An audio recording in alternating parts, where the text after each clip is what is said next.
सुरु हुन थाल्यो। बाँकीको राप्ती नदी, डुडुवा खोला र मान खोलामा सिर्जित सम्भावित बाढी र डुबानका डरले आसपासको बस्ती, खास गरेर डुडुवा, नरैनापुर र राप्ती सोनारी लगायतका त्रासको पारा पनि चढिसक्यो। नयाँ भनिएको सरकारबाट पनि त्यो त्रास घटाउने वा हटाउने कुनै उपाय आउन सकेन। म सरकारबाट जवाब चाहन्छु। यहाँ ध्यान नपुगेको हो वा महत्त्व नदिएको हो। नेपाल भारत सीमा क्षेत्रमा भारतले लक्ष्मण बाँध निर्माण गर्दा वर्षायाममा बाँकेको डुडुवा, चौफेरी, होलिया, रामनगर, पाजा लगायतमा हजारौँ हेक्टर जमिन डुबानमा पर्छ।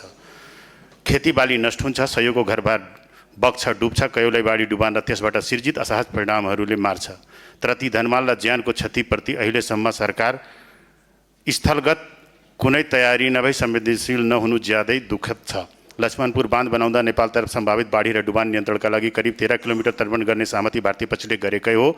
मैले बुझेअनुसार भारतले तटबन्धका लागि डीपीआर पनि गरिसकेको छ। यो तटबन्ध नेपाल सरकारले आफै बनाउने हो या भारत सरकारको सहयोगमा अनि कहिलेसम्म बन्ने हो? सम्बन्धित मन्त्रीज्यूहरू गृह